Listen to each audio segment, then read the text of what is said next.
La Libye et sa situation chaotique sont au centre d'une conférence organisée sur 2 jours à partir de ce lundi à Palerme, en Italie. Militairement coupé en deux, administrativement sinistré, économiquement exsangue, le pays est aux abois.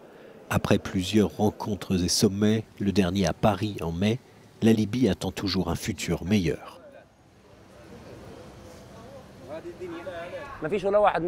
Personne ici sur le terrain ne profite de ces efforts internationaux. On veut que ce soit les petites gens qui en profitent. Ils se sont rencontrés en Italie, en Autriche, en Suisse, en Tunisie, et on voulait que cela apporte des résultats concrets. Mais personne n'en bénéficie, à part eux-mêmes, eux et leurs familles. Le reste de la population est opprimé, les banques sont débordées, tout est débordé, même les cimetières, où qu'on aille, tout est saturé.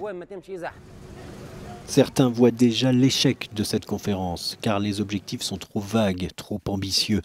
Et le maréchal Haftar, qui dirige une partie du pays, ne devrait même pas venir en Italie.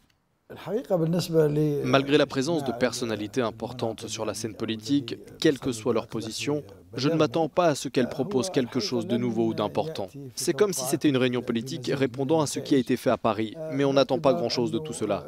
Parce que toute réunion sur le règlement de la crise libyenne doit se conformer à des règles et à une méthodologie spécifique, sinon c'est une perte de temps et d'efforts.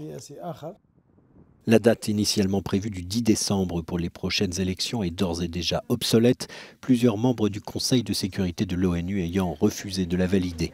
Le processus électoral devrait donc être lancé en Libye au printemps 2019.